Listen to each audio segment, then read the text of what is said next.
Welcome to High Cheese. It's Friday, June 16th, 2023. And the deep state is coming at Trump with guns fully loaded. At least their guns fully loaded. Now, just a reminder, these are not bright people. They've got the power and the money of the federal government behind them, but they're not bright people. But they know when their backs are against the wall. And their backs are against the wall with Donald Trump, and their backs are against the wall if when Donald Trump becomes president. So they're going after him.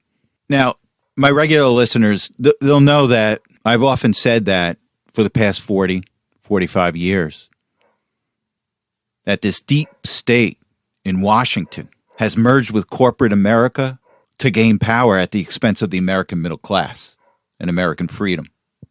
And Trump represents the American middle class and American freedom. Now, isn't it ironic that a billionaire, Donald Trump, will come to represent the American middle class, working class, against the cabal in Washington, against corporate America? But here's what we are to Washington. Here's what we are to the merged cabal of corporations and government. We're like the kulaks in Ukraine that the Soviet Union crushed once their revolution gained a foothold. Now, what the kulaks were, they were farmers, landowners in Ukraine. And they had enough money to push back on the Bolsheviks. They had family structures, they owned land, and they were wealthy enough, and there were enough of them to push back on the Soviet Union. And the Bolsheviks could have nothing to do with them. So what the Soviet Union, what the Bolsheviks did to the kulaks, essentially wiped them out, killed them.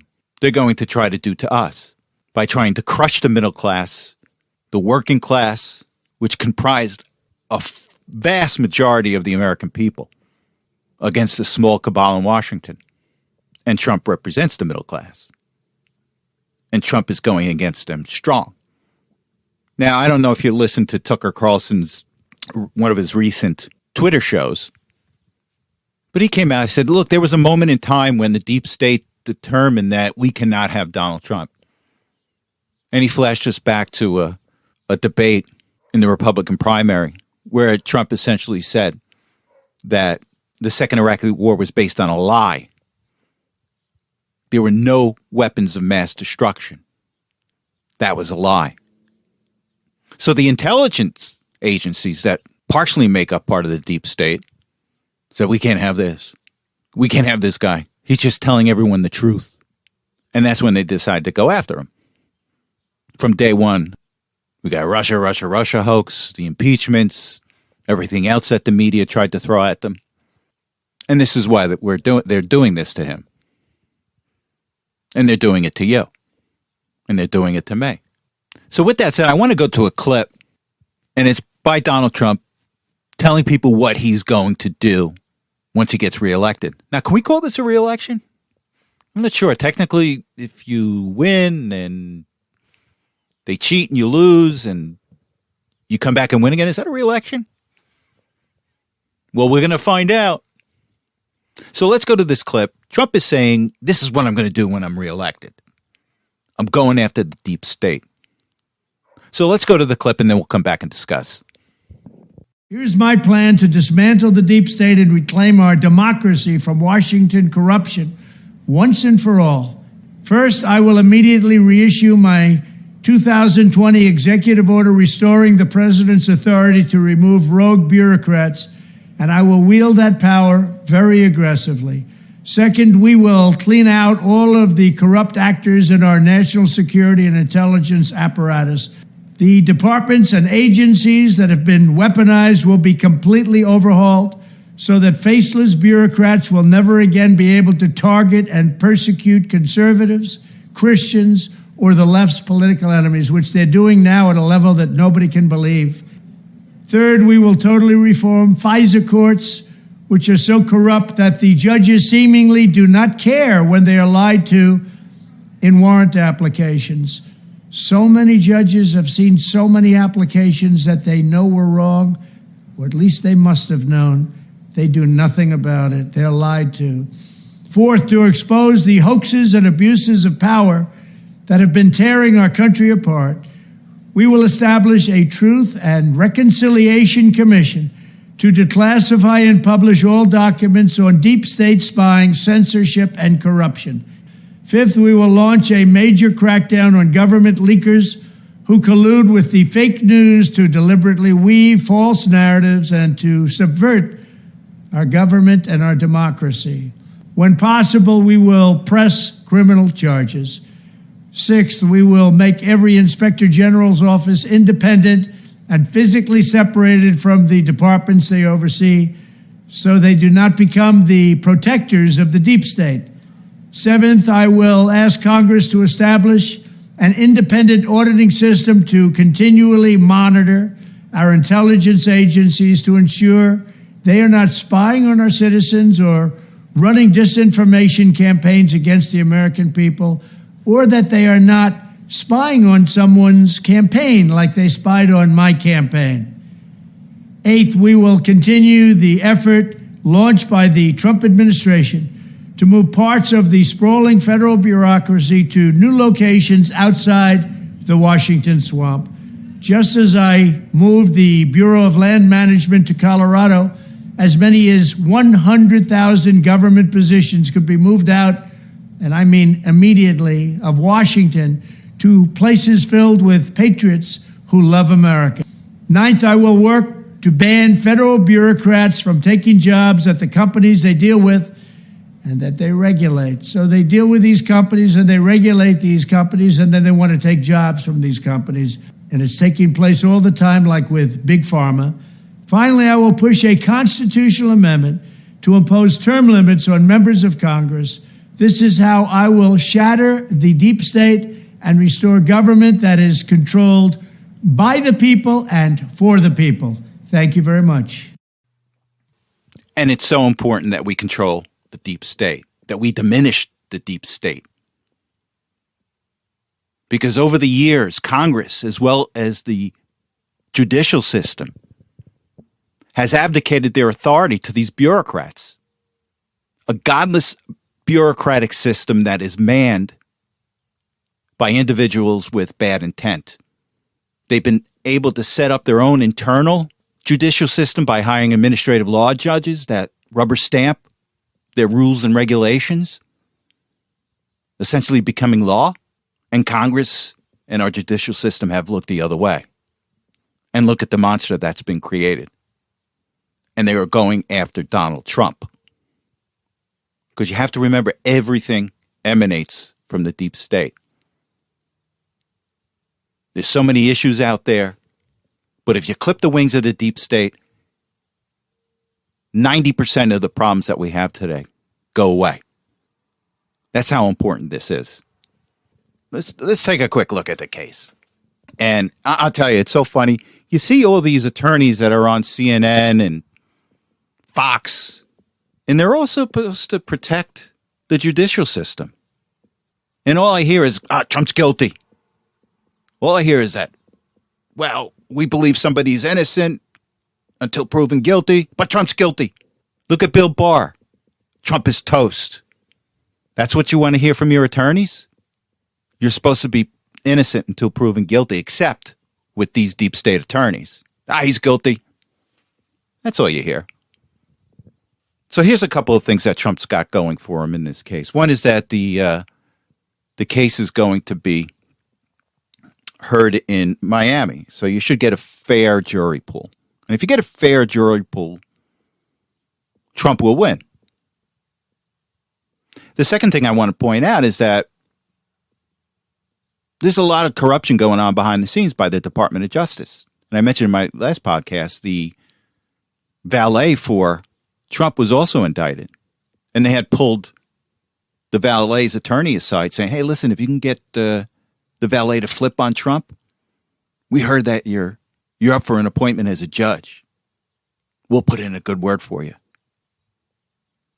And that's grounds for a mistrial, say the very least. Another grounds for the mistrial is they pierced the attorney-client privilege. The judge that was presiding over the grand jury dragged one of Trump's attorneys into the grand jury and made him testify against Trump. Who ever heard of that? That's fundamental to our judicial system, is attorney-client privilege. But not when it comes to Trump. Again, I think that's another case for a mistrial. Then there's an overriding issue here is fairness. We all know what happened with Hillary Clinton. They looked the other way with the email server. They looked the other way with Mike Pence. They're probably looking the other way with Joe Biden, but they're coming after Trump. Another cornerstone of our judicial system is fairness. And it doesn't sound fair when you've got Donald Trump being indicted, but not Hillary, not Joe Biden, not Mike Pence, because they like them. They don't like Donald Trump. So a higher court may take a look at that. Maybe even the Supreme Court may take a look at that. So, yeah, this is wrong. You have to have an equal application of the law in order for our judicial system to work, and it doesn't sound like that right now. Then let's take a look at the attorney, the lead prosecutor, Jack Smith. Remember I always said these guys aren't really bright? Well, let's take a look at Jack Smith's history. He's got a couple of big losses. And before I forget, I think this is the reason that Jack Smith was picked. He's a guy that leads with his chin. Yeah, I'll go out there. I'll do what you want. I'll throw any law out there that makes Donald Trump look bad. It may not be right, but I'm going to do it. So Jack Smith went after Virginia Governor Bob McDonnell, got a conviction for corruption, and that conviction was later overturned by the Supreme Court, 8-0. Then there was the John Edwards trial. Most of the counts ended up in a mistrial. I think there was one small charge that he was convicted of, but very small. But most of the counts, it was a mistrial. Look at Bob Menendez in New Jersey. He went after Bob Menendez. Couldn't get a conviction against Bob Menendez. But the deep state, Merrick Garland, they wanted this guy. We want a guy that leads with his chin. He's going to lose down the road, but he'll get the short-term headline. Although I don't think that's happening. That's why they're all apoplectic right now when they read that Donald Trump's going up in polls. So with that said, I want to go to a clip from Donald Trump at Bedminster. The day that he was indicted, he flew from Miami to New Jersey, made a half-hour speech. He outlined what his defense is going to be, or at least some parts of it. So let's go to that, and then we'll come back and discuss. The Espionage Act has been used to go after traitors and spies. It has nothing to do with a former president legally keeping his own documents. As president, the law that applies to this case is not the Espionage Act, but very simply the Presidential Records Act, which is not even mentioned in this ridiculous 44-page indictment. Under the Presidential Records Act, which is civil, not criminal, I had every right to have these documents. The crucial legal precedent is laid out in the most important case ever on the subject, known as the Clinton Socks case. After leaving the White House, Bill Clinton kept 79 audio tapes in his sock drawer. They included discussions of U.S. military involvement in Haiti, discussions of U.S. foreign policy, both defense and offense, against Cuba, recordings of President Clinton's conversations with all of the many foreign leaders at the time. Think of that. Discussions with the Secretary of State about conflict in Bosnia and much, much more. Very big stuff. Not only was Bill Clinton never even considered for criminal prosecution based on the tapes he took, but when he was sued for them, he won the case. Judge Amy Berman Jackson's decision states, under the statutory scheme established by the Presidential Records Act, the decision to segregate personal materials from presidential records is made by the president. The Socks decision, as it's known, also states, quote, the National Archives and Records Administration, or NARA, does not have the authority to designate material as presidential and NARA lacks any right, duty, or means to seize control of them. This is law. In other words, whatever documents the president decides to take with him, he has the right to do so. It's an absolute right. This is the law. So there you have it. President has every right to do what he did. And what Smith did is he tried to criminalize a civil case. And what he also did is he tried to bring in the Espionage Act into this. And we all know what he was just trying to do. He was just trying to get a headline connecting Trump to espionage. That's all. But is that a real way to run a judicial system? Not to them. They just want a guy that leads with his chin, and they got it with Jack Smith. So we shall see. So we now have more drama associated with the 1023 form that the FBI was resisting to showing the House Oversight Committee. And out of that 1023 form, which is a confidential informant, which essentially said that Joe Biden was taking kickbacks while he was vice president. Well, in that form, it also indicated that that the head of Burisma, the Ukrainian energy company, has 17 separate recordings, 15 with him and Hunter Biden, and 2 with him and Joe Biden, where they were actually discussing the kickback scheme, and the FBI withheld this. So with that said, I want to go to a clip with Senator Marsha Blackburn. She's at a hearing with the deputy director of the FBI. I forget what his name is. It's irrelevant. He's just a tool. But I don't want to get us off focus here, because it's not only about the weaponization of government and the FBI protecting Joe Biden. It also has to do with the fact that there are recordings out there between the head of Burisma, the founder of Burisma, and Joe Biden discussing the kickback scheme. We have to stay focused on. We have to get those. And it's funny, the dates coincide with Joe Biden's tax return. I think it was between 2017, 2018, or 19. He took in anywhere from $10 to $15 million from these LLCs. And that large amount of money coincides with the discussion of these kickbacks. So what the Oversight Committee has to do, it has to find out where the revenues came in from these LLCs that in turn gave money to Joe Biden. So in a nutshell, Biden files his taxes, says his sources of income came from these LLCs. And I guess from 2017 to 2018, 2019, he took anywhere from $10 to $15 million. We have to know how those LLCs got their revenue. What sources? And that can be found. But the FBI is covering up. So it's a two-step process. They've got to box the FBI in the corner, get those audio tapes, or get them from other sources.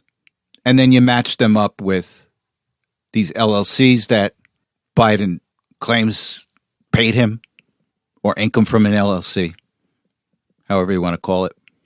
And it makes impeachment that much easier. Quite frankly, I think they have enough to impeach him right now. So let's go to the clip and then we'll come back and discuss.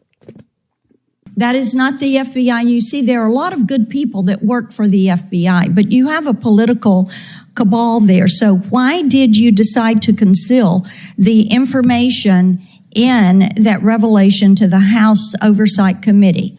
Why did you redact all of that pertaining to the phone calls? We have exceptional people within the You're not FBI, answering the question. Best. Why did you redact that information? And they work relentlessly every day to keep this country safe and to protect people. You chose not to reveal that the calls were there, and Senator Grassley found it out anyway. Is that accurate? With regard to the document, you chose to redact it, yes or no?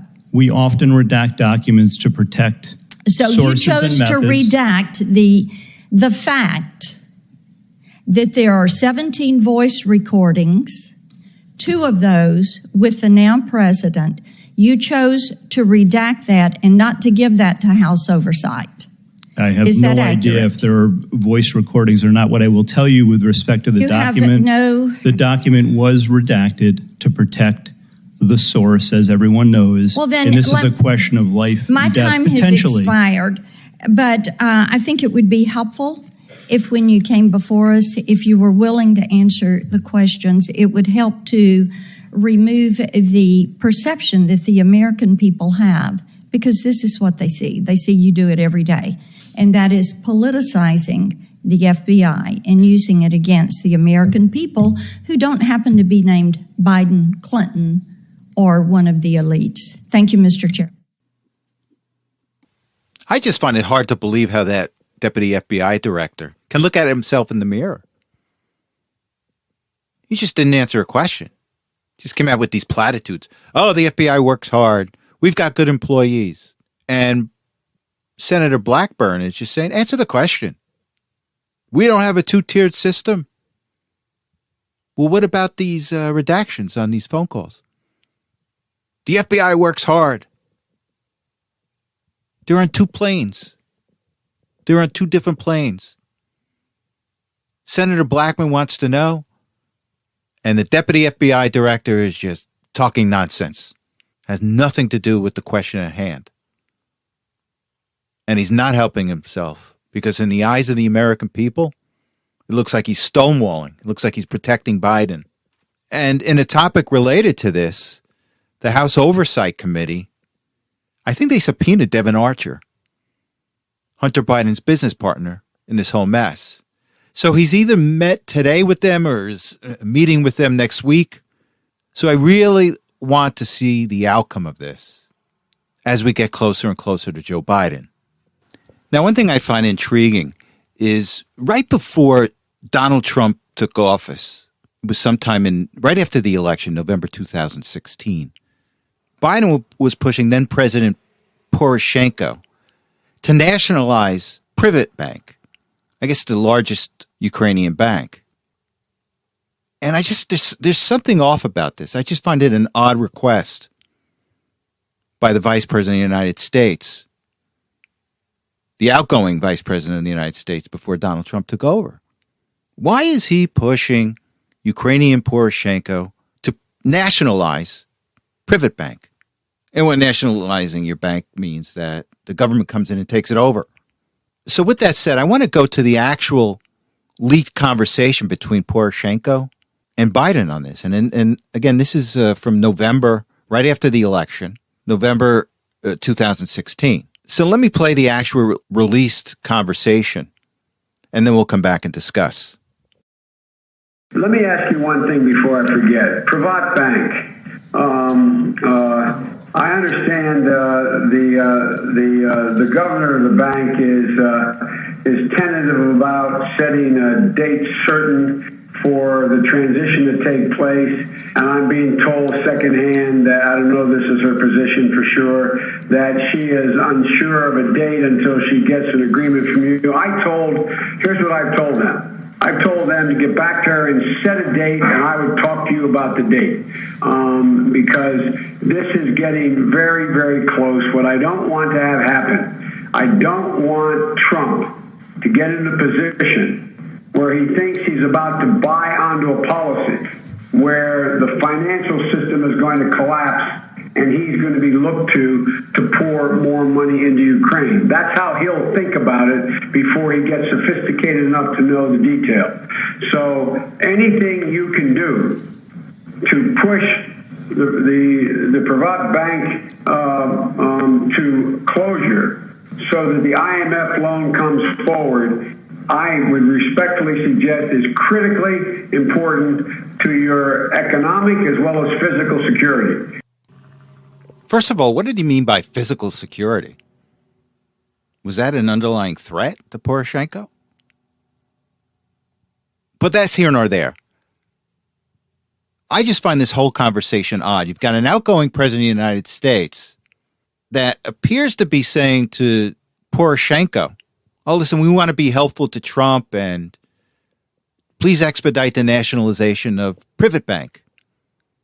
And then apparently he's holding an IMF loan over his head, saying once this is done, the IMF will come through with a loan for you. Now, apparently, Privat Bank was full of fraud and it was not one of the best run banks in the world. But why was Biden pushing for this?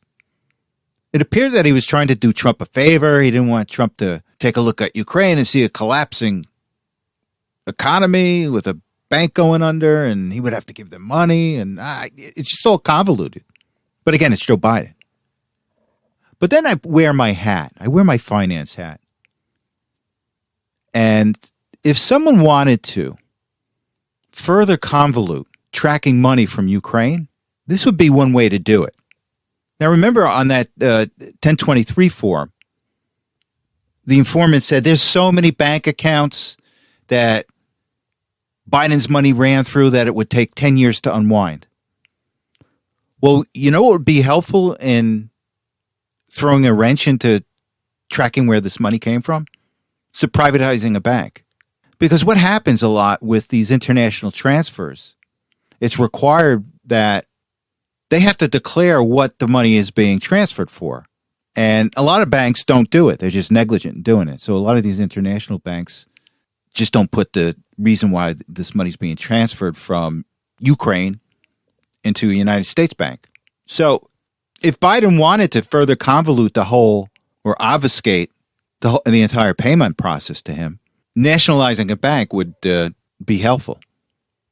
Because when you nationalize, all these accounts change, you got personnel changes, saying someone from the United States Treasury called and say, well, what's this $5 million transfer for? And there's nobody on the other end to say what it was for. And again, this obfuscates this money laundering scheme that they could have going on. Now, I'm not saying that this took place and that was the intent of Biden, but I just find it odd that an outgoing Vice President of the United States would want to push nationalization of Ukraine's, or at least one of Ukraine's largest banks, prior to Trump coming in. So I think a lot of people haven't focused on this. And I think they may want to come back and revisit this. Okay, thank you so much for listening. You have a good week, and I will talk to you next Saturday. Take care.